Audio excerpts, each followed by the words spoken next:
हमारे साथ राहुल पचौरिया भाई मौजूद है जो कि गौ सेवक है। ये इनसे जानने की कोशिश करते हैं।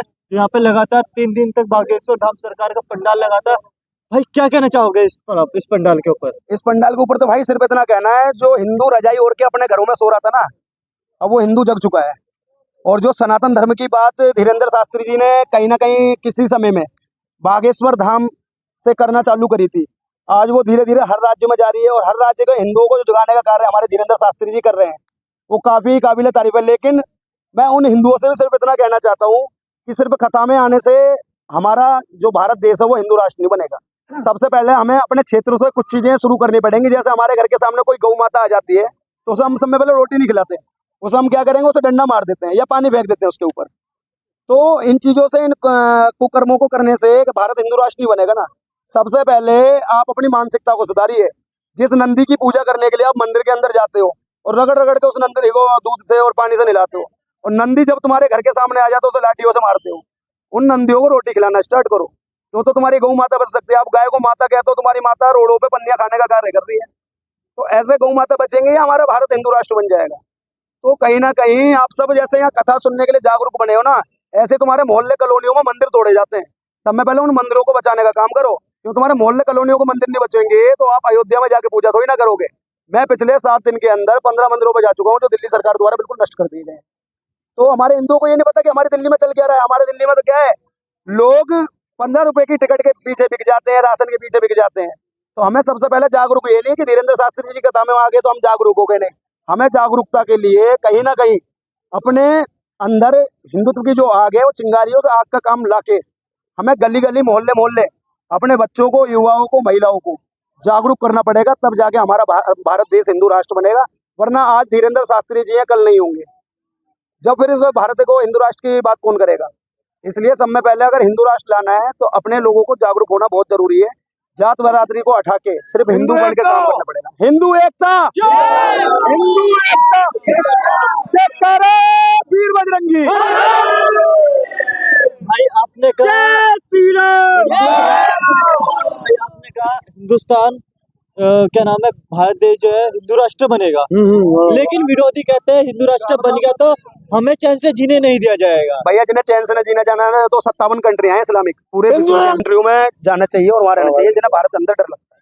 इस्लामिक कंट्री यानी कि पाकिस्तान है, ईरान है, इंडोनेशिया है, अफगानिस्तान है, बांग्लादेश है, सबके नाम तो मैं भी गिना सकता। तो इसलिए आप सिर्फ मैं ये कहना चाहता हूँ, जो हिंदू कहते हैं ना कि भारत हिंदू राष्ट्र बने, तो हिंदू राष्ट्र के लिए हमें लड़नी पड़ेगी। जैसे राम मंदिर के लिए हमने संघर्ष किया, बलिदान दिए, ऐसे ही हमें कहीं ना कहीं हिंदू राष्ट्र के लिए भी बहुत क्या हिंदू राष्ट्र के अंदर राम मंदिर के बाद काशी मथुरा भी आएगी या कहीं ना कहीं देखो, जय श्री राम के नाम पे जो गूंज हुई और पूरे भारत के अंदर जो नारे लगे, उसके बाद जो एक अलग ही शोभा थी या शोभा यात्राएं कहीं जाए, वो काफी अच्छी लगी मुझे भी। अब भैया थोड़ा बच के रहना, क्योंकि अब काशी में बाबा डमरू भी बच गया है और हर हर महादेव का नारे लगेंगे, क्योंकि मर्यादा पुरुषोत्तम राम कहा जाता है ना। हम भी मर्यादा रह के सारे काम करें। अब कोई छेड़ने की कोशिश करेगा, क्योंकि हमारे महाकाल भी तांडव कर दो, तांडव भी करके दिखा दो। आपने कहा तांडव, लेकिन तांडव से पहले कहा जा रहा है कि अगर जो इसके ऊपर फैसला आएगा तो हम भी अपना तांडव दिखा देंगे। भैया इन्होंने तो ये कहा था कि राम मंदिर नहीं बनने देंगे, बाबरी पे भी फैसला आ जाएगा, हम तांडव कर देंगे। कितने तांडव हुए सबने देख लिया। मैं बता दूं, वहाँ पे हमारे मोटा भाई अमित शाह जी बैठे हुए हैं, तो मैं तांडव करने से पहले वो तांडव वाली जगह पे भेज देंगे। ऐसी कौन सी तांडव वाली जगह भेज देंगे मोटा भाई? भैया जेल जिंदाबाद है ना वो लोग, जो देश को माहौल कर। भैया क्या है, सारी बातें मर्यादा में होते हुए अच्छा लगता है ना। जब कोई गलती करेगा देश में, गतिविधियों को कहीं ना कहीं गलत तरीके से लेके जाएगा, तो उनके लिए जेल ही बनी है, तो उन्हें जेल में जाना ही कहीं ना पड़ेगा। या फिर योगी का बुलडोजर चल जाएगा। योगी का बुलडोजर अभी दिल्ली में भी वेट करना पड़ेगा, क्योंकि कहीं ना कहीं जब तक अरविंद केजरीवाल जी का शीश महल जिंदाबाद है, उस पर बुलडोजर नहीं चलेगा और वो अंदर नहीं जाएंगे जब तक, तो शायद योगी जी यहाँ आएंगे। शीश महल से याद आया, अरविंद केजरीवाल जी कहते हैं सत्ता में आने के बाद हमें ना गाड़ी चाहिए ना शीश महल चाहिए, लेकिन उल्टा हो गया इसका। ऐसा भाई, केजरीवाल जी जब सत्ता में आए थे उन्होंने कहा था, अन्ना हजारे जी कहते हैं कि कहीं ना कहीं ये राजनीति दलदल है और मुझसे मना करते हैं, शायद उन्होंने वो बात मान ली होती है। आज अरविंद केजरीवाल को खुद नहीं पता वो कितने बड़े दलदल में जाके फंस चुका है, बेचारा बाहर भी नहीं निकल पा रहा है। इतने बड़े दलदल में खुद फंस चुका है, इतने बड़े दलदल में, बिल्कुल इतने बड़े दलदल में फंस चुका है। उन्हें खुद नहीं पता कि उनके मंत्री कितने भ्रष्टाचार करके बैठे हुए हैं, इसका जीता जाता है उदाहरण जो है वो देख लो, सत्येंद्र जैन हो या फिर वो मनीष सिसोदिया जी हो, वो सबके सब अंदर हैं। और सबसे बड़ी बात वो टिकट चोर जो संजय सिंह जी, वो भी इस टाइम अंदर है।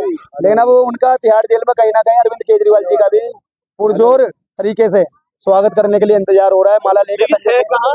अभी भैया उन्हें डर लग रहा है ना, वो अपने गेट भी नहीं खोल रहे। समन तो उनके लगातार आ रहे हैं, लेकिन अभी वो गेट नहीं खोल रहे। जब वही पुलिस प्रशासन ईडी उनपे कहीं ना कहीं गिरफ्तारी के सीधे ऑर्डर कर देगी, फिर वो मोदी जी को कहीं ना कहीं बदनाम करने का कार्य कर देंगे। फिर वो कहेंगे कि जो मोदी जी की लहर चल रही है वो पूरे विपक्ष को एक ही बार में भगाना चाहते तो हैं। मैं तो भाई देखो विपक्ष के लिए तो छोटी सी बात कहूंगा भैया, भ्रष्टाचार करना छोड़ दो। ऐसे मोदी कहते हैं ये कांग्रेस सरकार नहीं है जो तुम्हारे साथ साठगांठ करके भ्रष्टाचार को जारी रखेगी। इसे मोदी सरकार कहती है। तो मोदी सरकार ही है जो कहते हैं ना खाएंगे ना खाने देंगे।